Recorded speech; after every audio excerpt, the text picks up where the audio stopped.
என்றும் போற்றி நடப்பேன். இந்தியாவின் இறையாண்மையை முழுமையாக கடைபிடித்து என்றும் நடப்பேன்.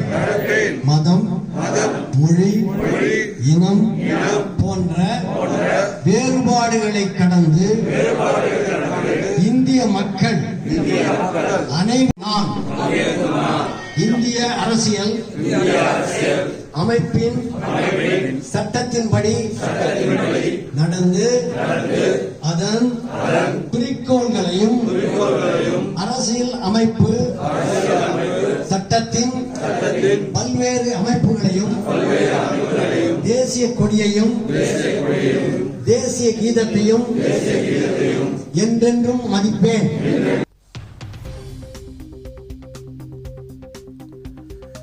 எழுபத்தி நான்காவது இந்திய குடியரசு தின விழாவை முன்னிட்டு சென்னை குரோம்பேட்டை மக்கள் விழிப்புணர்வு சங்கம் சார்பில் 16வது குறுக்கு தெருவில் குடியரசு தின விழா கொண்டாடப்பட்டது. இந்த விழாவிற்கு மக்கள் விழிப்புணர்வு சங்கத்தின் தலைவர் சேவா ரத்னா டாக்டர் வி சந்தானம் தலைமையில் விழா நடைபெற்றது.